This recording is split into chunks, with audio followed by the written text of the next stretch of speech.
Welcome back to From Nine to Mom. Where we discuss balancing the 9 to 5 hustle with the beautiful chaos that we call motherhood.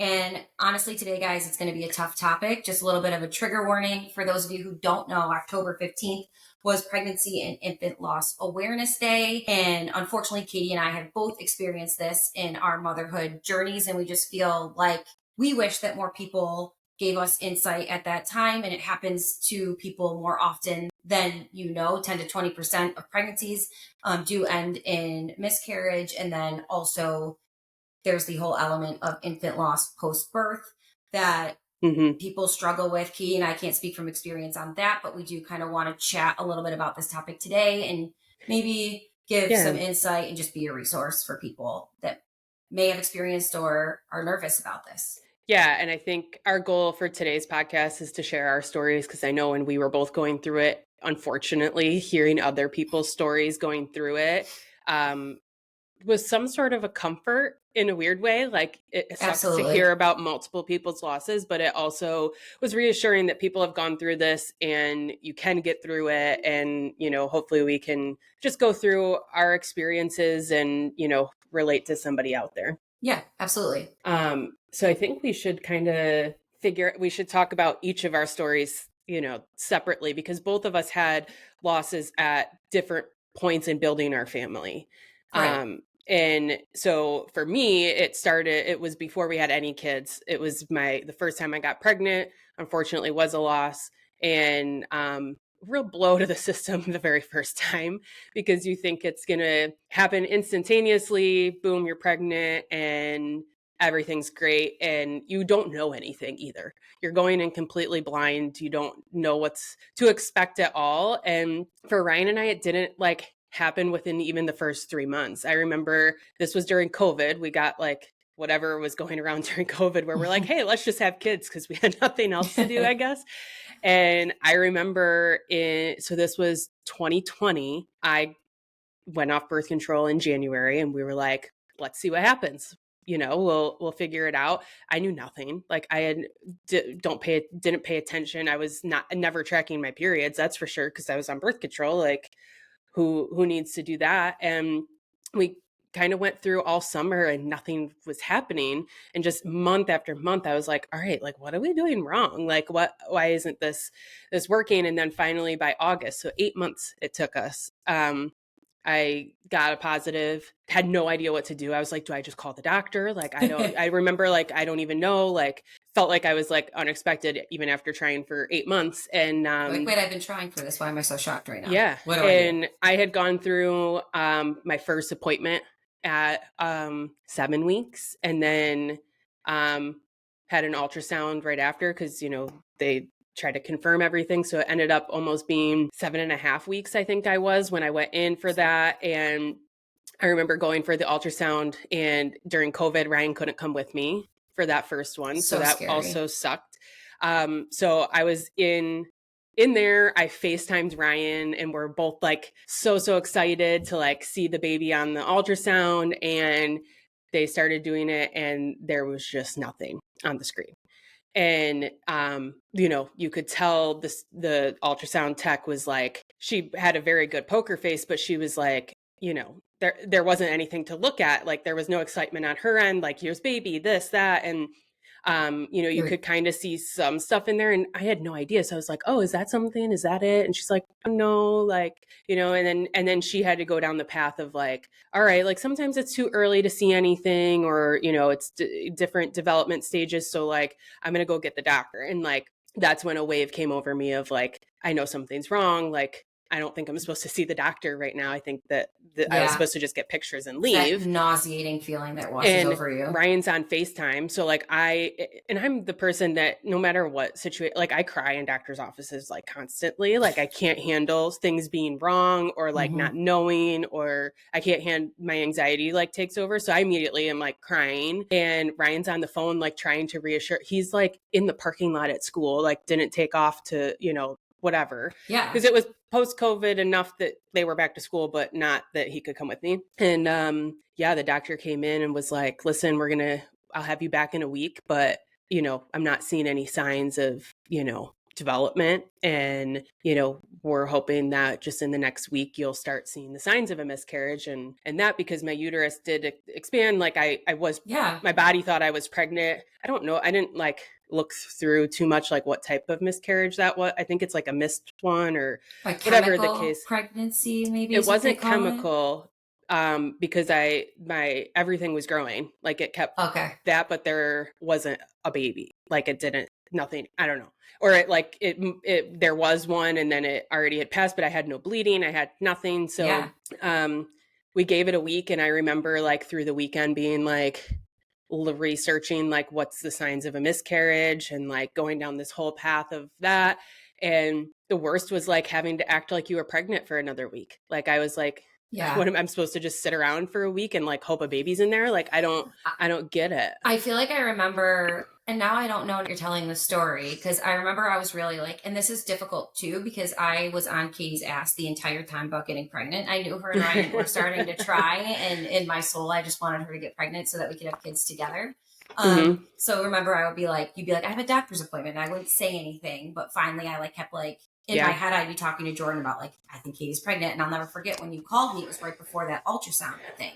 And you were like, I have to tell you something, like it's confirmed. And you were so excited. And I was so excited. I was like, so then there, like the aspect you told me. And of course, 5 minutes later. So you must have called me at that first ultrasound. I remember it exactly. So I had my appointments were staggered through that afternoon. I saw my doctor in the office, did the test in the office, like the P test in the office. They're like, you're pregnant, like, yay.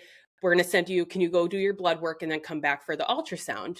And I was like, absolutely. So I called you as I was walking in to get the blood work, and I was like, I'm gonna go have like, because it turned into a longer afternoon and I was away from work, so I Yes. had to call Yes. you and be like, I'm not gonna be back for like 4 hours if the afternoon. So I called you right before I went in and got the blood work done, and even all my blood work came back like I was pregnant. But then we got through the following week, went in, ultrasound, nothing. I think if I remember, like I kind of blacked this out at this point, but like if I remember properly, it looked like there was something there, and it probably just didn't develop at 5 weeks or 6 weeks or so, but my body wasn't miscarrying. It wasn't Yeah. It wasn't recognizing it. doing it So on its own.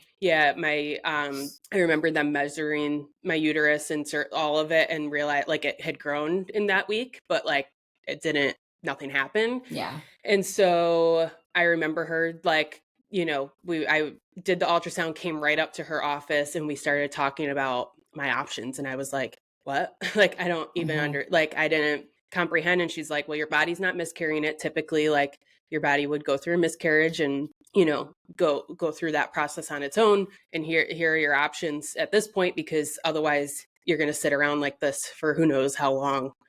Yeah. Um, for that. And, you know, everyone has opinions, but she basically was like, you can take a medicated option or we can do a DNC tomorrow. And I was like, all right, like what if, and at that point, like I hadn't done Yeah. that research. I was like, I don't know. And um, I asked her opinion at that time, and I was like, what do you think? And she was like, honestly, like the DNC is going to cause you less trauma. You're going to go in and go in and out. If we go the medicated route, it may not work and you're going to end up having to get a Mm-hmm. DNC. So like you have to decide what's best for you. And she's like, I'll tell you the pros and cons of both. And at that point I was like, I want this over with as quickly as possible. I want to be done. And I went and had the DNC on a Friday, and I think Ryan's birthday was like that Sunday. I felt awful. Oh, And then, cause like I mean, it's kind of like it's a little bit like giving birth, not as bad, but like you're yeah. bleeding like that. And yeah, I think I was working on Monday, but we were remote. So like I wasn't in the office or anything, but like you just have to move on from there. And And I think like you coming back to work, this was before I had my situation happen. And I know that we said you could take as long as you need. And I think some mhm, parts of you, from my experience, you want to get back to normalcy because it's like the only thing you know right. how to do, Mhm. even though you're still obviously grieving, what could have been. But I feel like at that time, I had never experienced it. And I don't know if anybody else at our company had experienced it. And like you think about Yeah. that complexity, like you're dealing with this situation. Sometimes your work doesn't even know. I did know. Um, Yeah. and we ended up telling a couple people just because you weren't going to be Yeah. on certain meetings. But I think that like such a weird thing because until you go through it, and that's like one thing that I learned through my situation is that till you go through it, you really can't understand it. Right. Right. And people want to, they just can't. And I think I was even at the point where like the few people I had told, like it was so early. I mean, this was 8, 9 weeks. So we still hadn't told people. Like we were hiding it. I hadn't even like told my family. Yeah.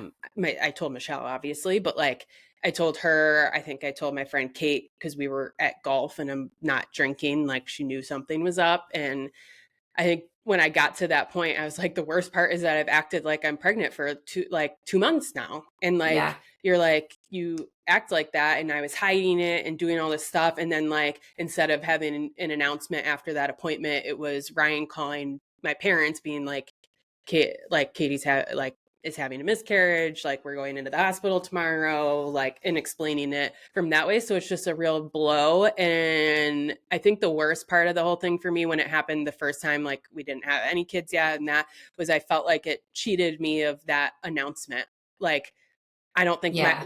I don't talk to my parents about that, like that I didn't talk to them about we didn't tell Ryan's parents we were trying to have kids or anything like that. And so it took that like surprise shock factor away because now that we had a miscarriage, I was like, they're going to know we're trying now and they're not going to be Yeah. surprised when Yeah, that it stripped you happens. of that. And I remember you saying too, like, that there was fear the next time you did get pregnant, when you did get pregnant with Jack, there was fear up until those 12 weeks. Like it was Yep. every appointment instead of it being like, oh, I can't wait to see the baby. Like for Right. me with Colton that first time, because my Mm-hmm. miscarriage became in between him and Daisy, Yep. every appointment was exciting. Right. There were some nervous moments, like when they Yep. do the genetic scan and all that stuff. Yeah. But for the most part, I hadn't experienced anything else. Right. So it was just excitement. So it robbed you of that excitement with Jack too. Absolutely. And I tell everyone that now that I've talked to that's had a loss or is nervous going to that first appointment was I wish I could have just like knocked myself on the head and be like, be excited every time because you don't know like when it is. And so with Jack, like those first 8 weeks were miserable. I didn't do anything like fun and exciting to Yeah. be like I'm pregnant. Like you know what it was. I literally me and Ryan just stayed home. Like I didn't want to be out. I didn't want to have to pretend to hide it. I didn't want to. You did tell your family this time though, right? In case something did go With wrong. Jack, no, we didn't. Oh, I couldn't We remember. with Jack, I didn't even tell Michelle till like a couple of days before we told everyone else. Yeah. And we just were it's my like defense mechanism, right? Like I just shut down and I'm like, I don't want to talk to anyone, I don't want to see anyone. And then I had COVID. Actually, Oh, I I remember forgot about that. with You Jack. did. So I did that worked out. I had COVID. I was out with COVID from 6 to 7 weeks with Jack. And so we literally couldn't see anyone because then that was when you still were quarantining for 14 days. So I Yeah, I couldn't forgot see about anyone, that. which I guess that did help. And yeah, so I felt like very cheated with that. And then I do think we announced before I went for like the 12-week appointment, but after we had that confirmation and I got the blood work back, because I remember telling them, and I think we already knew the gender, maybe You because did. I got the blood testing at 10 weeks, I You think, did. with him. So I think I already knew that. And then we told him, and yeah, with Kale, it was completely different. I told everyone the second I found out that I was pregnant, because that's how It's your brain different. works. After you have a pot, like you get through having a kid, that a lot of that now you just know more, you know what to expect, you can feel like I just felt so much more confident with Kel. I was like, I know what it feels like to be pregnant now, like this feels right. Like there's still that in the back of my mind that it could be, but I really took that away from with Jack, like that I was so miserable those 8 weeks that I was like, I can't do that again. I have to be excited Yeah. because this could be my last time being pregnant. We only wanted 2 kids, or you have to be excited during that Try time. to And enjoy it. it was so hard. Like there was probably no telling me that during that time with Jack, but like I wish I could have tried to tell myself that or know more, but you just don't know. And I was in a point where nobody really knew how to support me. I don't think that was directly around me. Yeah. Nobody had kids, nobody had gone through this. So people didn't really understand. And I remember just like reading stuff online. That's all I Yeah. did was reading. I read people's stories and was like trying to find one that's comparable to mine and like see a success afterwards of it so that I could try to like Get your forecast what head in that the right looked like. space. Um, But I think, like, I'm curious now from your point of view, you went through it in between the two kids, like kind of in between the two kids. Like, I want to hear from your side, like, you had Colton at home while you were going through some of it. I think we need to, like, you had that Yeah. baby already. Like, it wasn't that initial factor, but let's go. I want to go through your, experience. Yeah, I think for me, like, first of all, I'll say, like, because this is where I think it's why we're talking about this on a podcast. You might not even know us and roll across this, but if it wasn't for like me knowing people who did it, I think it would have been a lot harder. And we'll get into that Yeah. after. But, I had Colton already, so I never even thought about anything like weird about the baby.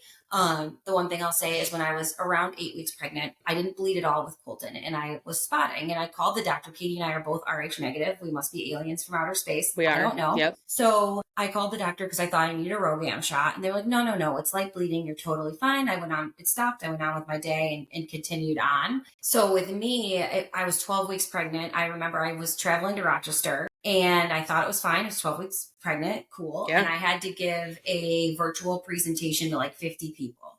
And I was in the office alone in Nancy's office. And then, like, I think I texted you because the 10 minutes before I went to go to the bathroom and I started bleeding, like, different. Like, I knew something was different. And I had to go give that presentation as if, like, nothing was happening.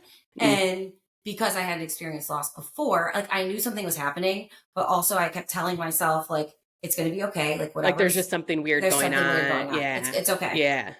But I was panicked enough to start calling after I got off the call. I started calling doctors. I called my mom and Jordan to see if they could find like someone just for me to get checked out. And the worst part is that no one, I'm from Rochester. My old office wouldn't see me. No doctor. I remember that. Would see that me. You called them. So like no gynecologist would see me. They kept saying, well, you have to go to your doctor. Well, I live in 1,000 miles away. North Carolina. Like, that's not going to be possible. I need to know what's going on now. Like, I'm Rh negative. This is important. Like, we got to go. And I remember going into the only place that would take me. And when I get like nervous or sad, I laugh. So please do not judge me. I'm not laughing. I know. This is funny. It's just, I get like that too a little bit. It's my reaction. We're talking about our trauma here. It's okay to react however we want. Katie and I have trauma quite a bit over this. Yeah. So I remember the only place that would see me was like, I don't know what you would call it, but it's the like opposite of Planned Parenthood. It's like where people go to like that want to not have babies. Yeah. And then they convince you to keep the baby. I don't know what that's called, but it's the only place that would see me. So I remember I went by myself like you did, Katie, not because of COVID, but because you were here. I was here alone. And my mom knew I was going and all that stuff, but like she wasn't like, we were just doing it. And I remember going in to the appointment and it was so awkward, I'm sure, for the lady, because I knew like as soon as she started doing the stuff, like you said, like it wasn't like, oh, look, it's right here. I was 12 weeks pregnant. I mean, it should have been a baby at that point. And she's like, I don't remember how she told me, but I already knew before she said something. And I immediately I'm not a crier in doctor's offices. Like I'm pretty stoic, but I remember like sobs, like uncontrollable sobbing, like the biggest gut punch you could ever have in your entire life, because all these things, like you already had names for the baby. I was literally days away from announcing the, like, you into were the like, world. And it was like the names is something I feel like that's really tough. It is like, tough. I'm so glad I didn't know the gender yet. The second that you do, we didn't either, and I had a boy. We had a boy and girl name picked out. So, but yeah, I had my name. You had it ready, yeah. And then a lot of people name their babies that passed. Like they've already named them, and they refer to them as that. So like that could be sounds stupid, but like that you've been dreaming about having a baby named that your whole life, and now that's an angel baby for you instead of a Earthside baby. And I remember, did you guys save that name? Like, is that, or did you? Okay. Yes. So Daisy was still the top of our list. Okay. Yeah, so that baby would have been the same name. But I'm a very weird person, and please don't judge me if you're listening to this. Like spiritually, I feel like it's this, like the cycle came back. Like that little soul is this, like, I don't know how to explain it. Like I was okay with it, but I feel like in that moment, the lady, because she's so used to people finding out that they are pregnant and then wanting to not have a baby, like she didn't she was crying because I was crying, and she was consoling me like it's going to be okay. Like Yeah. she was Yeah. she was an absolute angel.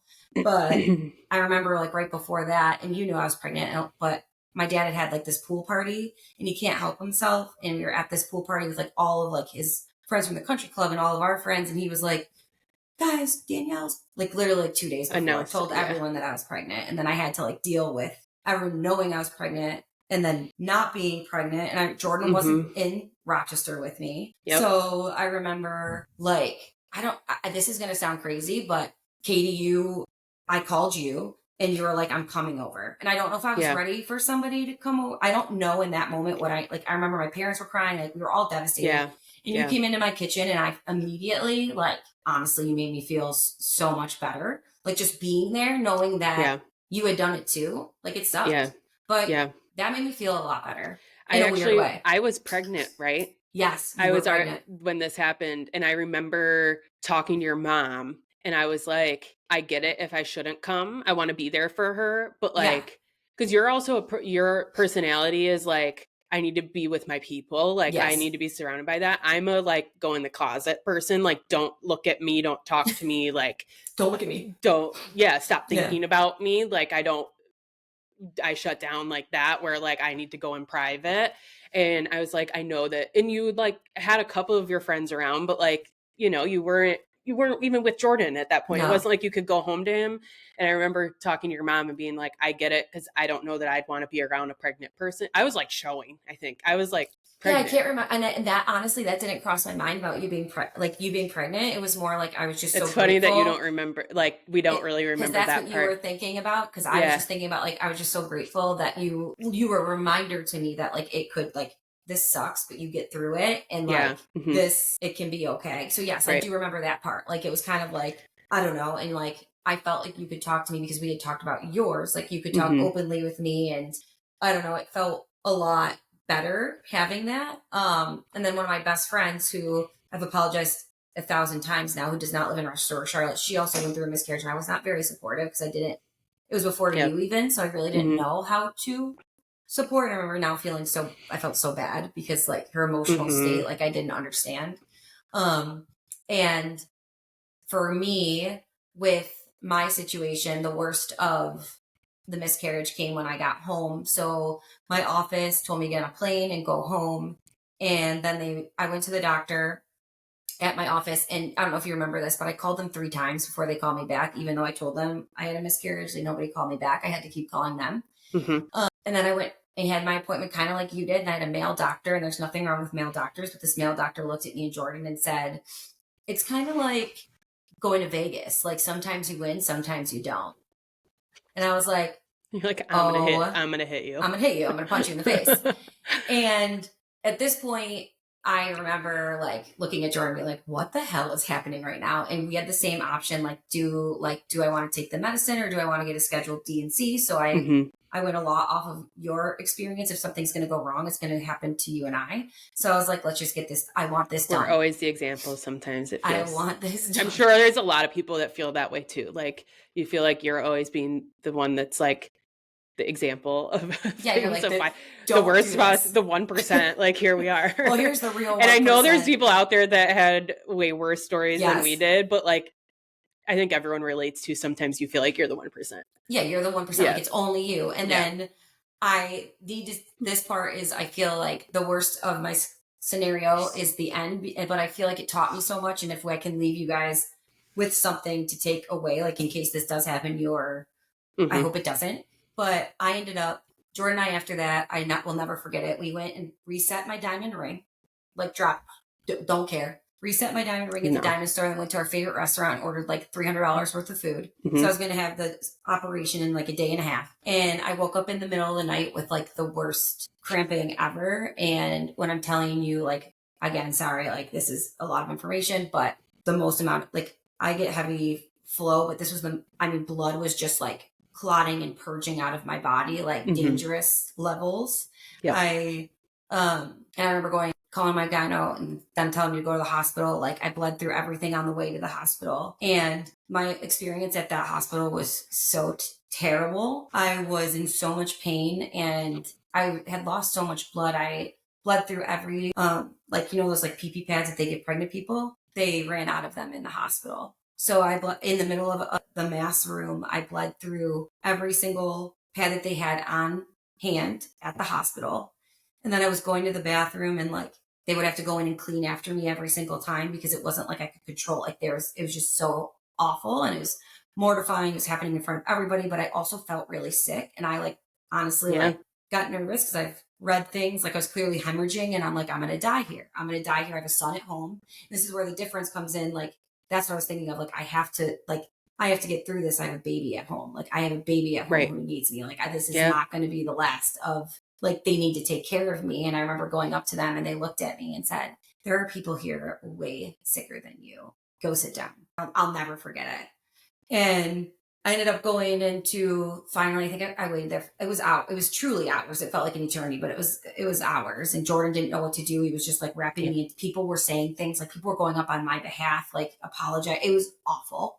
And when I finally got into the ER, your hemoglobin has to be at like a certain level. I was dangerously low before needing a transfusion. So I had asked them, like, I'd been there for at least 6 hours before I saw a gynecologist. And they were like, I was like, hey, I'm Rh negative. I'm the most rare blood type, AB negative. Like, do you have blood on hand? And she's like, I don't know. I guess we'll cross that bridge when we get there. But we were like dangerously there. So now I'm sitting there. I had to go to the bathroom on like a thing. And my husband, like, this is one of those moments where you're like, I couldn't, even though I want to kill him 99% of my life, this was the time where like I was so grateful. He's so patient. I mean, the bucket spilled over. There was stuff everywhere. He had to like clean it. It was mortifying, awful, like terrible experience. And then they ended up having to do they're like, we could give you the pill, or like, obviously the pill's not going to do anything. They're like, or we could do this. And then eventually they're like, we're going to do an emergency D&E. Like, you're past the D&C point. Yep. Like, we got to do a D&E. So I went in that night. Like, I went in a couple hours later and got the D&E, and they did it all. And like you said, recovery was very similar. But I remember coming back, and no one from the office even called to see if I was okay. And I remember Googling for myself and reading my primary care physician saying that I needed therapy. Like, I knew it I'd never gone to therapy before, but something about that experience, I was like, I'm going to need therapy. I need to talk to somebody. Yeah. I need to make sure like I'm okay, because I need to be okay for Colton. Like, I can't let this impact Right. his It's a life. good way of thinking about it, of like that you had that push of like that. Cause honestly, I probably could have used therapy after that, but Anybody like could have. I think everyone needs Yes. there should be something. I mean, honestly, people with dramatic birth stories and you have a baby after, you should still be seeing therapy. Like, Yes. I need therapy more after the 2 kids. Right. But like, you do need it in that moment, and you don't, and it's like, it's interesting how Colton made you push to that. Whereas like, that push didn't, I was It didn't like, exist for you. I can be on my own and like sit in a hole if I want. Because Which I is didn't terrible, have anything, right? Like, and it's sad that your doctor, and I'm not talking smack about doctors, it's just in general, like mental health is so important, and they don't even think about like that piece. Like, I wasn't afraid of therapy, but like, imagine if you were, or you didn't think about it, like you were saying, like you didn't have a push. Like, I am so grateful that I did that. And then, but I think that should be part of the entire process. Like, anytime somebody experiences, you should have to loss, check in with somebody. yes, like are you mentally well? Because you're not mentally well. You're not, yeah. And I remember my therapist had me, and this is the one thing, like, I had a bad experience because with my office, and the fear, like you were saying, the fear for you was like, can I get pregnant and have a healthy pregnancy? I already knew that, which was a blessing. But like, I was like, I don't want to do this again. I never want to go through this again. And her advice was to take control back. Like, you can't control whether or not you have a miscarriage again, but you can control the environment in which it happens. If it does happen in this office, like, this experience did not serve you well, and you are not going to go back to that doctor. You are not going to, you're going to change. And it was the best thing I ever did. I loved my doctor at the practice, but it was the best thing I ever did for myself. Not that practice is a bad practice, but for me, it was a bad experience tied to that practice. And changing helped me like gain that control back and feel better about like, this might happen again, but it's not going to happen like this. And that was really like, I don't know what it would have been like for me if I didn't do that part. So I highly encourage anybody, even if it's like 3 years later, like, I know people still struggle with it. Like, I am in a good spot. I think you seem to be in a good I've spot had with new your trauma that's taken the place yeah, of that right. trauma.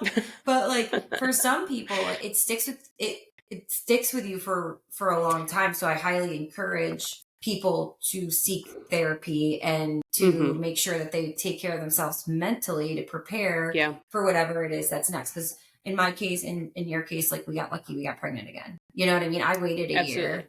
Absolutely. And I know typically the path for a lot of people that were in my situation is you go through another 8 months of not, and then you're like, what options are next? And I do remember after it happened, I sat in my hole for a couple of weeks. And then I told Brian, I go, we're doing, like, I need to be pregnant right now. Like, we're having a kid. Like, It's got to this, it needs to happen. happen. And then I started getting down the path of like how much like more likely it is, like that you're more fertile the next few months after a miscarriage and all this stuff. So I'm like, this is going to happen within 2 months. And like, I was cleared by the doctor by, the 6 weeks after that happened Hmm. to, she's like, you can absolutely like try again, like you guys will get pregnant. She was so sweet, and I owe my doctor like all of my whole family's life at this point.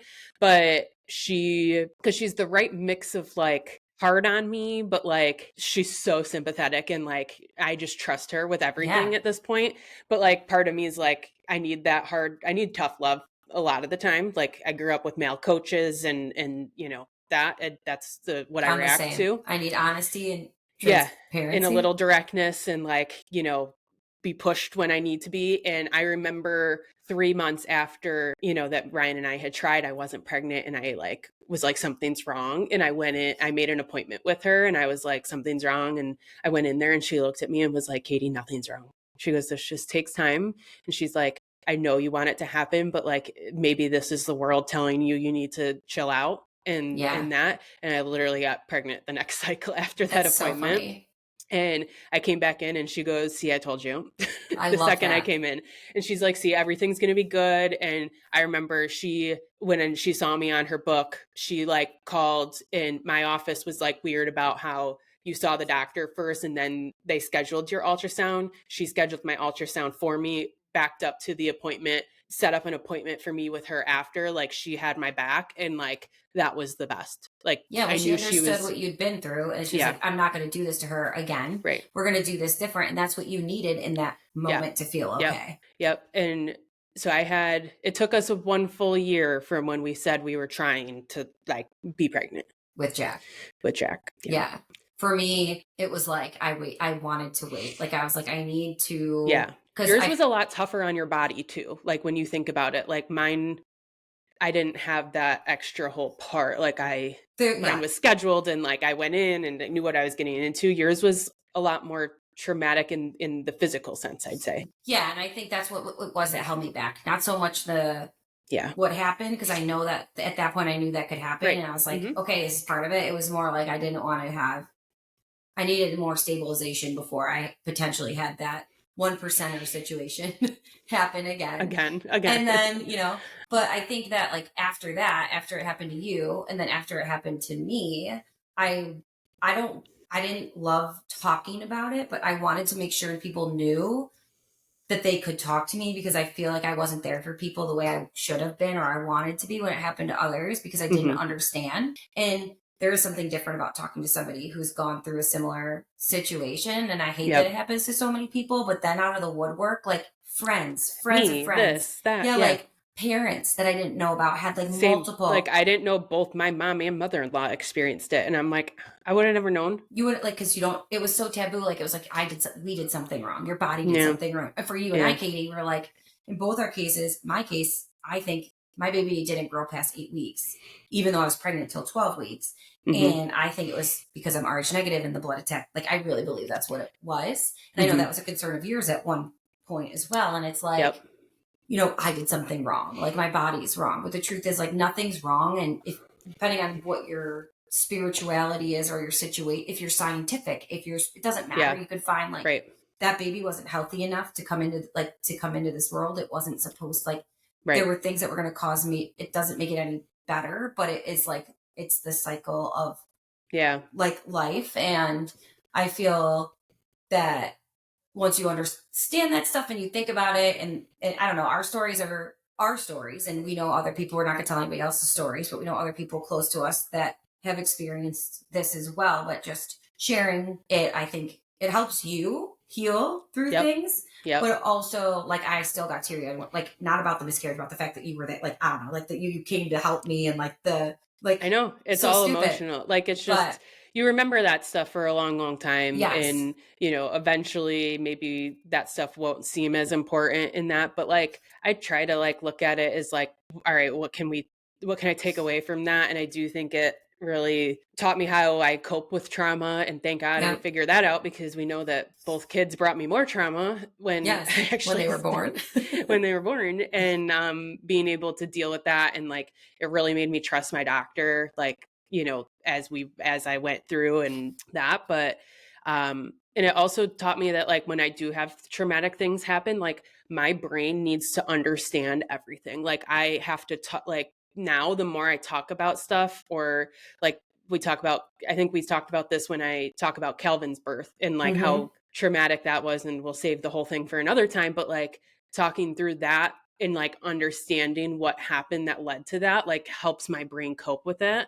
And I think that's what I was trying to seek out when I was going through this. And, like, I didn't come across any podcasts talking about it, or Instagram accounts, or there were a couple that I followed, but then, like, the second they got pregnant, they were off to the races and didn't talk about it Yeah, anymore. And that also made, like, hurt my feelings. Like, they were going through it, but now they're not relatable because they're pregnant. And it was, like, just such a weird time to yeah, find resources. So I know it's hard to hear these stories if you're somebody that is waiting for that to happen for you, and you see people talking about it that already have those babies, and that it's tough. It's a really yeah, hard situation to be relatable to and talk through, but hopefully, hearing some stories and that brings you some sort of comfort. yeah. And I think Katie and I always say, like, it could have been so much worse. Like, I've friends in my life who've lost children after birth. And Mhm. I, even then, like, I felt so terrible. Like, you feel this pain of, like, until you Yeah. have, it's not that people who don't have kids can't understand, but like, it hit me so differently Mhm. after Mhm. I had the kids, like, understanding what the loss really was. Like, kids should outlive their parent or their parents. Nobody should ever have to bury a child, regardless of what age they are. And I just, like, I see people keeping memories alive, and, like, some people, like you said, like, they want to keep inside themselves and do what they need to do. But even you said, like, talking about it, getting out. Like, it's not Yeah. that, like, it's the only thing we barely, in this case, we barely ever talk about this. It's No. just that Mhm. it's the right month, and October 15th was the day, and we were like, man, like, we really haven't shared our stories publicly. Mhm. And maybe it could, if it could help anybody with anything or make anybody feel more comfortable. Sorry if it makes you feel uncomfortable. Sometimes that has to happen, but Yeah. tough topic. But basically, just want you to know that whatever you're going through, you're usually not alone. There are resources available to you if you ever find yourself in a situation. Um, and you don't know where to turn, like, please do not hesitate to reach out to us. We're not experts in the area, but because of our personalities, both of us need to, I'm the same. Like, the more I medically know and the more I can understand, the better. Mhm. We'd be happy to point you in any direction that we Or found just, helpful. right, if you need somebody to talk through your story with, I think that has been the thing that has helped the most, is, like, being able to talk through it, and realizing just because somebody, we have kids, and that, like, Hmm. doesn't mean that we can't understand, or can't hear your story, and try to bring you some comfort. But with that, I think it's time for us to clock out, clock back into the 9 to 5. Thank you for sticking with us through this Yes. heavy topic, but it's a reality, and we're here for you regardless. See you guys next time. Bye.